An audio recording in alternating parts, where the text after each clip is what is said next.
to the DolphinsTalk.com podcast, the most listened to daily Miami Dolphins podcast on the internet. Miami's got the Dolphins, the greatest of all. Come on, Dolphins fans. Time to fins up. We're in the air, we're on the ground, we're always in control. And when you say Miami, you're talking Super Bowl. Cause we're the Miami Dolphins, Miami Dolphins, Miami Dolphins number one. Miami Dolphins, Miami Dolphins, Miami Dolphins number one.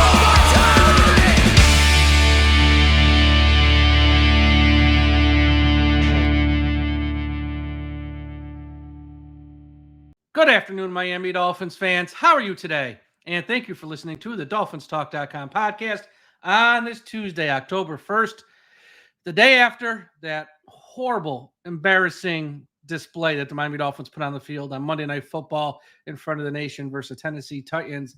And I got a few things I still got to get off my chest. The post-game wrap-up show is good, but now that I've had a night to sleep on it and stuff, there's so much more to talk about with not really the game, just the state of the Miami Dolphins right now as this 2024 season painfully moves forward. But before we get to any of that, today's show is brought to you by Caneswear. Caneswear is the place to go for officially licensed apparel for the Miami Dolphins, the Miami Heat, the Hurricanes, the Florida Panthers, and all of the professional and college teams in South Florida. Looking for the latest jersey, a birthday gift, or the newest hat to hit the market for your favorite South Florida team? Check out Caneswear for their overwhelming selection of sports apparel. Located at 2655 South University Drive in Davie, Florida, Caneswear has it all. Not in South Florida? Don't worry. Visit Caneswear.com to shop their inventory from the comfort of your home. And yes, they'll ship internationally as well. Caneswear.com is the spot that Miami fans shop. That's Caneswear.com, Caneswear.com. And before I get into the show, a big shout out to all of the Dolphins Talk Extra members who joined us last night on our live interactive watch along. We did a stream that was only for Dolphins Talk Extra subscribers, and thank you to everyone who joined us and a few of you who came into the chat and on screen with us, with myself, Josh, and Aaron. We'll probably do more of these in the future. And if you weren't part of it and you're not signed up for Dolphins Talk Extra, what are you waiting for? Everyone go to patreon.com/Dolphins Talk. It's either $3 a month or $5 a month, whichever tier you sign up for. And we got a lot of fun stuff. We got a private message board. And again, shows like this where you can be part of the show and watch games with us in real time as the game is taking place. All right, let's talk about the 2024 Miami Dolphins here as we are now on October 1st. The Miami Dolphins are 1-3. Am I surprised that Miami is 1-3? Not totally. Am I surprised this team has looked as bad as it has? Yeah, a little. I didn't think it'd be this bad. I didn't think this season would be great for Miami. I was thinking like 9-10 wins, borderline playoff team, maybe wild card spot and all that stuff. But I also didn't think we'd be, but on the flip side, I also did not think we'd be like possibly picking top 3 or top 5 of the draft next year either. So I'm a little surprised by that, even though I didn't think this would be a great season for the Dolphins and a little bit of a step back from where it's been the past 1 or 2 seasons for sure. In all training camp, I was kind of I talk to people. I don't like to come on here and say sources tell me, because I always think when people say that, they just sound so lame and corny. But, I talk to people, and the quote-unquote real reports out of training camp of the people who kind of know what they're talking about, who don't have an agenda to push, or it wasn't good. The offensive line was as bad as we all see it to be each week. The front 3 on the line for defense was a disaster. And there was, and the backup quarterback play, which if you watch any of the preseason games, the backup quarterback play was an utter mess, and there were some other things too that have kind of reared their ugly head. But it's just like, it's been anything that could go wrong has gone wrong. All the things that, the smart people like to say, who know football and don't sell lines of crap to people, would possibly happen, have happened. It's just blown up in their faces 1 month in the season. And I think, if it didn't hit fans in the face after the Seattle game, which was awful, I think after this Titans game at home against a team that hadn't won a game all year, I think reality has struck many, many Miami Dolphins fans in the face this season. The people they trusted to build this team have failed. The people they trusted to coach this team have failed. The people they trusted in how they consume media, whether it's reading written work, listening to podcasts or YouTubers, all those people who fed Miami Dolphins fans a bill of goods that was nothing more than a line of BS, they have failed this fan base. And now with Miami at 1-3, looking like one of the worst teams in the league, if not the worst team in the league. And right now today, because they just don't score any points, you can make a case they are the worst team in the league. You know, those fans were lied to. Those fans have no faith in the man who built the team. Those fans have no faith in the man who coached the team. And those fans are angry. And they have every right to be angry. Look, I'm a Dolphins fan and I'm angry. As fans, we invest time in following this team and watching games. As fans, we invest money either in, if you live in South Florida, going to Hard Rock Stadium. If you don't live in South Florida, flying to Miami to go to games, and also just buying merchandise. And this is the product we get. This is our reward. You know, if you're a loyal listener to the DolphinsTalk.com podcast network, you heard a few of us, more than a few of us on this network at least, you know, for the past few months, especially in August, you know, ring the alarm bells. Look, this team's got flaws. Okay.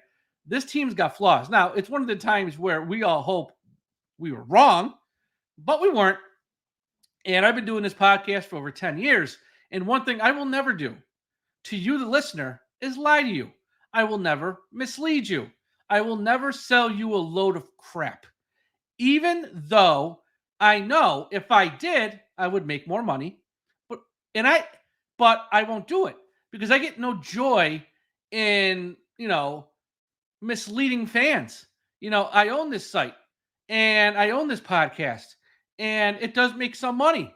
And I make more money when the team wins. I make more money when I, you know, can say positive things about the team. I get no joy in doing a show like this show or doing a show like I did, you know, after the game last night with Tom, or the post-game show I did after the Seattle game, and in all the shows I do in between the loss to the Bills and the lead up to Seattle and all the shows after Seattle and the lead. Like, I get no joy. Okay. And it actually hurts me financially, but I won't lie to you and tell you everything's going to be okay, because everything's not going to be okay. And I hope right now you understand that, because there are other podcasters out there. There are other YouTube shows out there who you may watch who have fed you lines of crap and have fed you just utter bullshit for years. And because they do it, because it's beneficial for them and their bank accounts to sell hope and to lie and to spin everything to the positive, to get your likes, to get your clicks, because they, much like the Miami Dolphins organization, view you, the listener, you, the fan, as an ATM machine. They view you as a way to line their pockets with money. They want you to watch and listen. They want you to like them. They want you to follow them. They want your clicks. So they have no shame in lying straight to your face, even when they know better. Even when they know this team was flawed and wasn't any good, they will sit there all offseason and say, this roster is better than last year's. You got nothing to worry about. They know. So don't let those people in the media that you consume rewrite history now and paint themselves in a good light and say, you know, now that everything's gone boom, it's blown up and it's an utter mess, don't let them rewrite history. Remember who was honest with you from the beginning and who gave you fair and balanced coverage from the start, like I have for the past 10 years. But let's get on to the bigger problem with the organization. And right now, there is a stink in the Miami Dolphins headquarters in Miami Gardens. There is a stink in that building that's been there for far too long. And this organization will not move forward until they open the window and open up all the windows and let the stink out. And that stink his name is Chris Grier. He's got to go. He's going on 24 years, 25 years as an employee of the Miami Dolphins in some capacity. He has been the GM since 2016. And since 2016 as a general manager, he has a resume that is a blank sheet of paper with not one accomplishment on it. It's failure after failure after failure after failure. The NFL is a business. And when teams fire coaches, they often say, it's a business. When teams cut players, they often say, it's a business. When players hold out because they want more money, they often say, It's a business. And like any other business, to be successful, you must start at the top.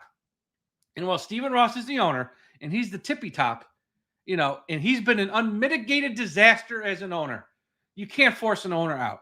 So I'm not going to waste time and I'm not going to waste my breath on Stephen Ross needs to sell the team. Nobody's forcing a billionaire to do anything. He's the owner. So let's start with one rung down on the ladder. The next most powerful man with the Miami Dolphins is the guy who makes all the football decisions, and that's Chris Grier. Gotta go.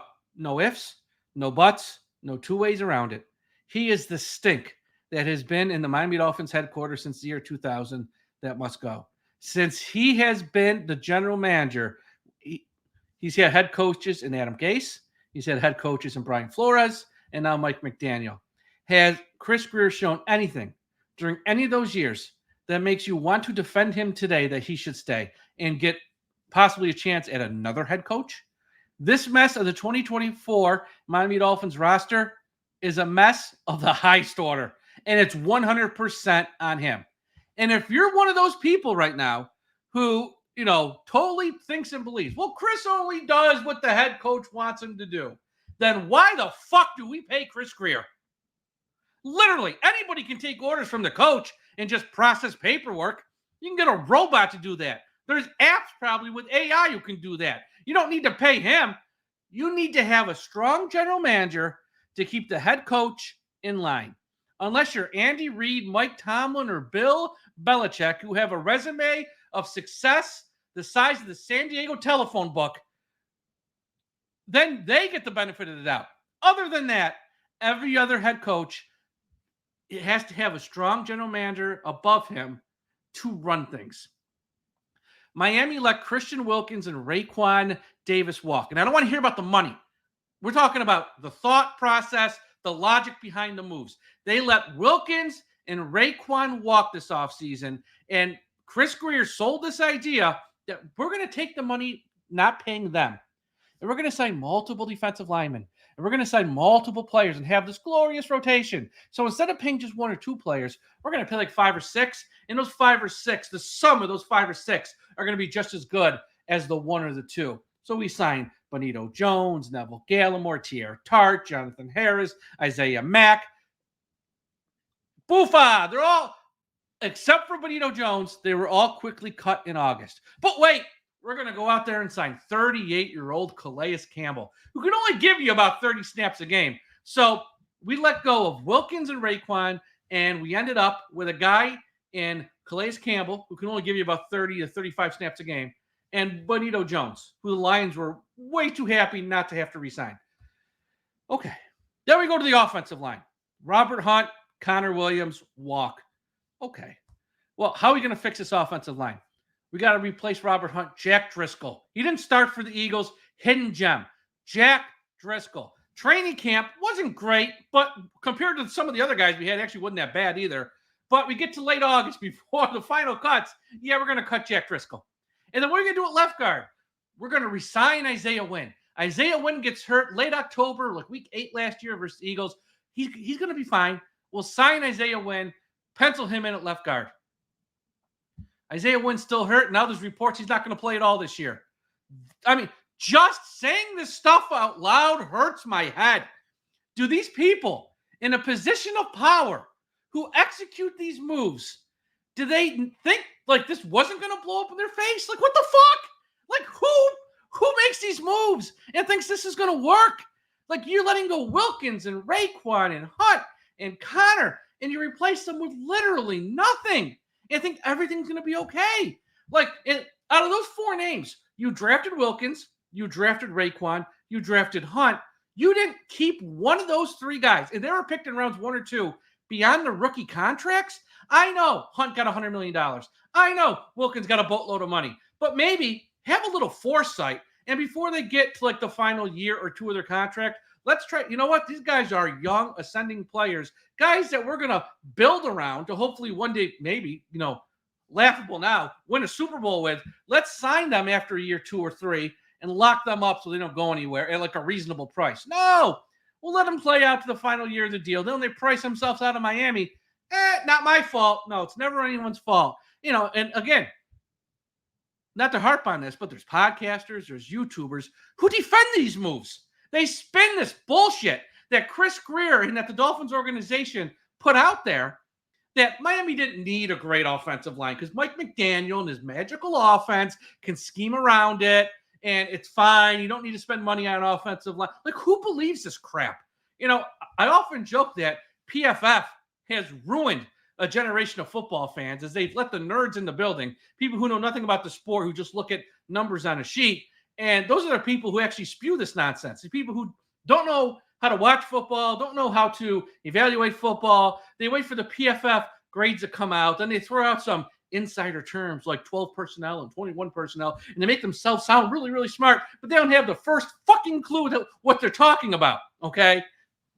And those are the people who defend this stuff, spin this stuff, and feed lies to the fans who get their hopes up when, in reality, anyone with an IQ over 3 could have saw this train wreck was coming on some level. Chris Grier has to go. Bottom line, has to go. There is one constant in the 24 years of Miami not winning a playoff game, and his name is Chris Grier has gotten a paycheck from this organization that entire time. Is it all his fault? No. That's silly and unfair, and I'm not going to go there. But he still needs to go.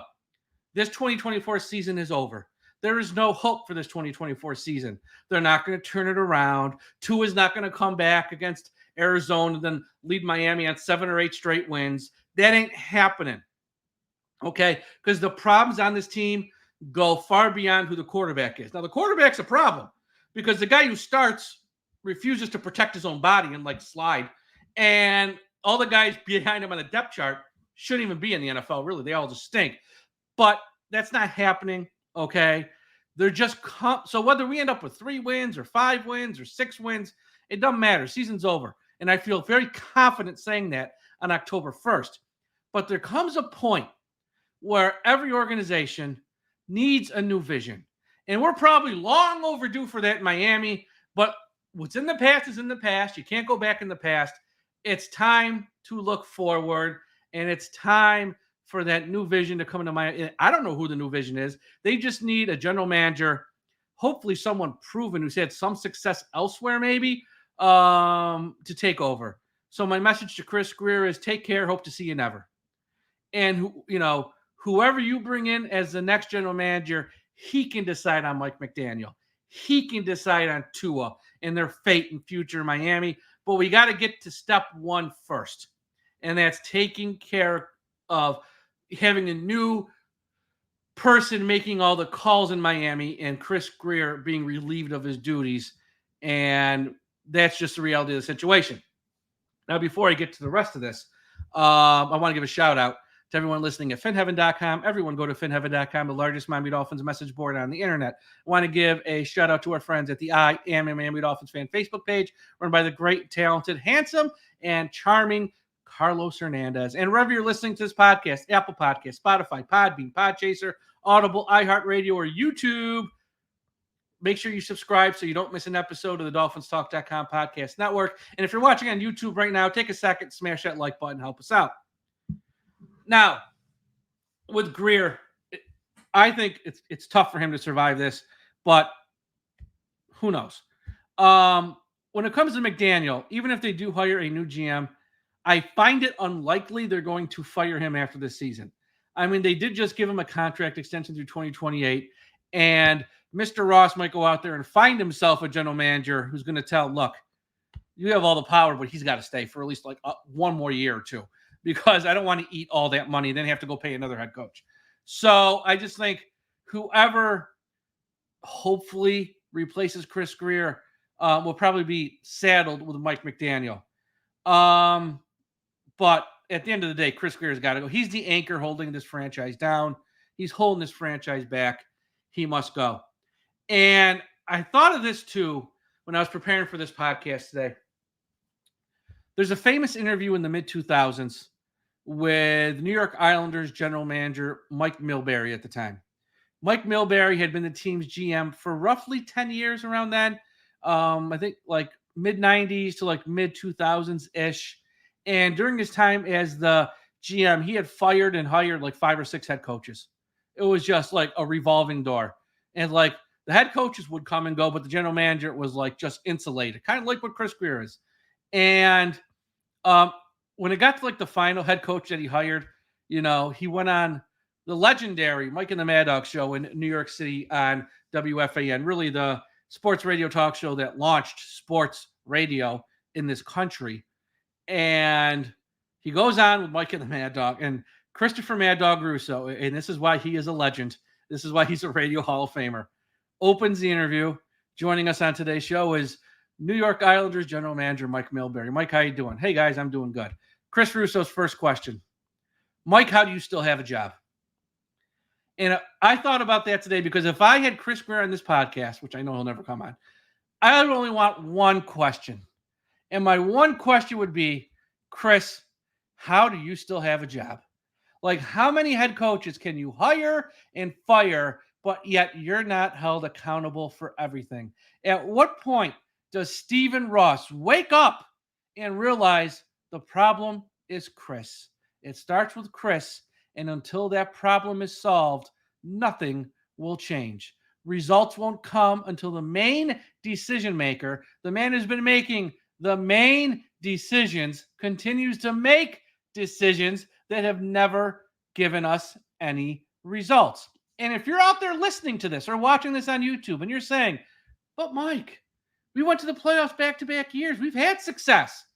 Yeah, we went as a 7 seed and a 6 seed after starting 8-3 and 9-3. And once we got to the playoffs, we didn't win a game in the playoffs. So if you think that's success, our definition of success is very, very different. And if Mr. Stephen Ross refuses to make the necessary change when it comes to Chris, and I don't expect it to happen in season. I really don't. I think this is going to happen, you know, Black Monday, the day after the season ends. If he refuses to make the change, then it comes down to you, the fans, to force him to make the change. And that you have all, as fans, because I am a fan as well, we have all the power because we can speak with our wallet. Don't go to games. Don't buy merchandise. Don't support the organization.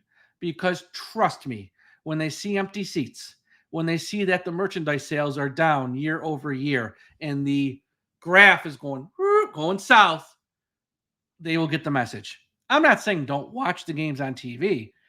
I'm not saying that at all. I'm saying watch and give your emotional support. Just don't open your wallet and give them financial support. Because if you complain and you still give them money, then you are part of the problem and not part of the solution. We're all in this together. And I know fans have a very small voice when compared to a billionaire owner, the head coach, the general manager. I get it. But you can speak with your wallet and you can help force change when the powers that be refuse to make change. Because they will listen to money. As I say, because it's been out there. It's not like I'm saying anything that people don't know. It's been out there in the media, on social media. You know, these other teams, season ticket holders, they send them, you know, all these perks. They send them, you know, hats, sweatshirts, this. When they send you your tickets, it's a box that's like an arcade game almost. And you get all this extra stuff, free drinks, free food, come to the stadium, save 25% on this, save 25% on that. We're going to have a season ticket member day where you can come and have a meet and greet with these 6 or 7 guys on the team or talk to the coach, talk to John. Like, you get all these perks. The Dolphins, they send you your tickets, and then a week later, they send you a postcard saying, can you donate us some more money? We want more money. If they view you as an ATM, B, don't give them what they cherish, which is money. And that's how you will help enact change if they're incapable of making the change on their own. You know, as much as this season is lost, and it's a lost season. Each season, as a fan, with your favorite team, sort of has a cause, I guess you would say. You're either a fan who's rooting for a team that's really good and has a chance to win a Super Bowl, and you're, you know, hoping that your team wins a Super Bowl. So if you're a fan of the Bills, fan of the Chiefs, fan fan of San Francisco, and there's about 6-7 teams, like fan of the Ravens. You're hoping your team wins the Super Bowl this year. That's your goal. Not every team realistically can win a Super Bowl. I think most fans, smart fans, understand that. And for some fans of teams, you're hoping your team just takes that next step and gets closer to being a team that's fighting for a Super Bowl. So say like a team like the Packers who won a playoff game last year, Jordan Love's like a young up-and-coming quarterback. You're hoping, this year they can get to a Super Bowl, take that next step. They might be a year away from a Super Bowl, although they were kind of close last year. So that's probably a horrible example. But you kind of get what I mean. A team like a team like Houston, okay, won a playoff game last year. You're hoping to go one step further, maybe get to an AFC Championship game this year, and maybe knock on the door of a Super Bowl. That's probably a far better example, like a team like Houston. So you're hoping to see improvement. Or you're rooting for a team that's in like the early stages of a rebuild, team like the Bears, team like the Patriots. You just want to see progress. You want to see that or a team like Washington, really, that you took the right quarterback, that he looks like he's going to be the guy of the future. And you understand you're going to lose some games and you might finish at like 500 or maybe just under. But from where you were last year, this time you've seen progress and you're moving in the right direction. So you're like, okay, things are going well. This ain't our year, but I've seen enough where it's like, I'm jazzed about my team. But then there's fans of the teams where things go bad. And that's where the Miami Dolphins are right now. And I know the past 2 weeks have been brutal to watch. That Seattle game was bad. The Titans game was actually worse, and I didn't think it was possible. But really what you're watching for is you are evaluating who should stay and who should go when you're about to enter a rebuild or a retool. And let me clarify this. I don't think the Dolphins need a total blow it up and rebuild. I do not think they need that. I think they need a competent general manager to come in here and retool. Let the next general manager decide on Mike McDaniel and Tua. Let the next general manager decide on his building block pieces to build around in Miami, because Miami does have a few of those pieces. And let the next general manager come in here and plug the holes that Grier has ignored for far, far too long, and hopefully fix those issues, i.e., the offensive line and defensive line would be top priority there. The interesting part is when we get in August, because the trade deadline, it used to be mid to late August. Now it's like first week of November. We're in that window of the next month. If Miami continues to lose, I can't see any of these quarterbacks heading up to Foxborough and winning. Not that the Patriots are great, but they got a hell of a defense. We're just not going to score. At the Colts, we're not going to win. After that, Arizona at home, I'll give him a puncher's chance, I guess. Then at the Bills, we're not going to win that. Even if he's back to it, we're not going to win that. You got the Rams on Monday night. We're probably not going to win that because that's on the road. It's Rams are pretty good. They should have back Cooper Kupp and Puka Nacua by that time. You can write that game off. When we get to that point, are the Dolphins front office going to be smart enough to be like, really, Raheem Mostert's not in our future. It's more going to be Jaylen Wright and Achane. If we can get a 6th or 7th round pick for Raheem Mostert, let's send him on his way. He's on the wrong side of 30. He's always hurt. He's not our future. We got guys in-house who are going to step up. Let's not stop their progress with an older guy in a lost season. Let's send him away. Someone like Armstead, who've been talking about retirement. Well, if there's a team in the hunt, I don't know, maybe some team loses a left tackle. Maybe some team just wants to upgrade an offensive tackle spot. Who will give us a 6th or 7th for Armstead? Teron, see ya. We got Patrick Paul. He needs the reps anyways. Let's send him on his way. Long at linebacker. Great player. I think this is the final year of his contract, I believe. So he might be a guy who, if you don't plan on re-signing him, get something for him now. The big one's going to be Holland. I'd rather have, hopefully, the next general manager make the call on Holland. But if Chris Grier feels comfortable in his job, and it has been told he's not going to get fired, but he also has no plans to sign Holland in the offseason to an extension and trade him in October, get something back. A compensatory pick is worthless. It's essentially a pick at the top of round 4 in 2026. So it's not even going to help you next year. I'd rather trade him now, get a 2nd or 3rd round pick in 2025. Why wait for a 4th round pick in 2020? It makes no sense. So if Grier is actually safe and they're not going to fire him, if he has no intention of re-signing Holland, then trade him now. There'll be one team out there who'll be willing to pay him and part with a second or third round pick. Just do it. It's better than a fourth, which essentially what a compensatory pick is. Who else am I missing? Chubb. If he's healthy enough to return and play this year, again, you drafted Chop Robinson. He's the replacement long term. Do something there. I mean, start selling off the older pieces. You got younger players in place to step in for them, and it's about acquiring assets, and it's about who's going to be here long term and be part of the solution. And I'm not pinning this on guys like Mostert and Armstead and Chubb, although they're always hurt and they never play. I'm not pinning this on them. It's just long-term vision. You can't try to salvage a 1-5, 1-6, 2-7 type season. It's not happening. And you got to think about the future years, which is what a general manager's job is. So hopefully they do that. But Chris Grier just needs to go. I can't stress that enough. There needs to be some accountability in Miami, and it starts with Chris Grier getting a pink slip in the next 3 to 4 months. He just really has to go. There's no defending this anymore. This team was built this year so poorly. Like I said, with the offensive line, like even when they cut Jack Driscoll in late August, not that Jack Driscoll's a savior, but you're telling me they can't use him now? And then win. Probably not going to play this year. Signing Odell Beckham and then saying, well, we knew he was hurt when we signed him. Why the hell did you sign him for? You probably could have got someone just as good or someone who's at least healthy who can play, who would be able to help, because after Hill and Waddle, who drop a lot of passes now, they've had nothing at wide receiver. Jonnu Smith, year 3, Mike McDaniel's offense, tight end's going to be a big factor. Yeah, still waiting for it. Don't really see that with Jonnu Smith. Just the bill of goods that they sold and the lies that were told from the bad faith podcasters, YouTubers, and stuff to just mislead fans when the writing for this was on the wall. It was on the wall all off season. It was really on the wall. I mean, if you didn't see it in training camp, I know not everyone heads to practice, but I do those training camp rundowns every day on this podcast. I'm reading this stuff and I'm like, this isn't good. Then I'm talking to people and I'm saying, guys, this offensive line is really, really bad. And I know we put it off all off season. We skipped on it at free agency. We skipped on it with the draft, but there's still a month here to maybe make a small trade. Let's try to salvage this somehow. There's got to be a team. Like the Browns lost their center. They called up Seattle and got a center for like a 7th round pick. We can't make moves like that, especially when we got a boatload of picks already for next year's draft. We didn't try. It's not that we didn't. It's just we didn't even try.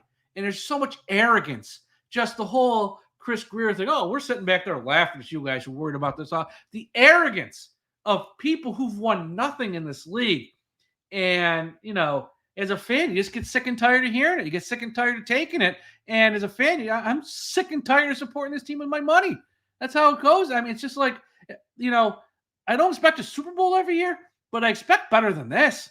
And it's like, what do you do every day in practice? Everyone told you Skylar Thompson and Mike White stink. You did nothing. And then there was a report. Well, they're thinking about trading for Huntley. Nobody trades for Huntley. Huntley's on waivers. You didn't claim him. If he was in Miami a couple of weeks sooner, no, we're going to sign Tim Boyle. And then when something happens to Tua, something happens to Skylar, you bypass Tim Boyle, sign Huntley, and rush him to get ready on the field. Well, then what the fuck did you sign Tim Boyle for? Like, none of this makes any sense. But there'll be people out there who try to spin this and lie to you. Oh, this makes all sense in the world. And none of it makes any sense. And if you're still defending Chris Grier, that's a you problem at this point. And if you're still listening to a lot of these bad faith podcasters and YouTubers believing the bullshit they spew to you, that's a you problem at this point, because everyone's been exposed for the frauds they are, from the head coach to the general manager to the people where you consume your media, however you consume it. They've all been exposed 1 month into this season. And it's frustrating that after 1 month to see the season shot, and as a fan, you just feel hopeless. You just feel hopeless because we've seen the progress Miami has made over the years, and it seems like it's all been flushed down the toilet. And the main reason it's been flushed down the toilet is because of incompetence in the front office at the headquarters in Miami Gardens, Florida. So that's all for today's show. Thank you, everyone, for listening. Be sure to check out the website, DolphinsTalk.com. We got a bunch of new articles up here on the site. Check them out. We got some new stuff from Austin. I wrote an article. Who else? I know some other people have written articles as well. Let me give them all the proper shout outs. Jose wrote one. Check out all the articles up at DolphinsTalk.com. Be sure to follow us on Twitter, Instagram, Threads, TikTok at Dolphins Talk. Again, if you're not a member of Dolphins Talk Extra, what are you waiting for? It's only $3 a month, $5 a month. We're going to have, as the season starts to unravel here, we're going to have probably more fun over there. A lot of non-Miami Dolphins content, as well as Miami Dolphins content, private message board, contest with prizes. We'll probably do some more of those to keep people engaged. So go to patreon.com/Dolphins Talk. Sign up. I'm telling you, it's fun. And we're going to probably do more of those interactive shows where you, the listeners, can come on with Josh, Aaron, and myself, shoot the shit, and talk about stuff and have some fun. So check that out. Dolphins Talk. Go to patreon.com/Dolphins Talk. Everyone, have a great rest of your Tuesday. We'll talk to you again after a while. And folks, don't forget, we must put an end to highway profanity.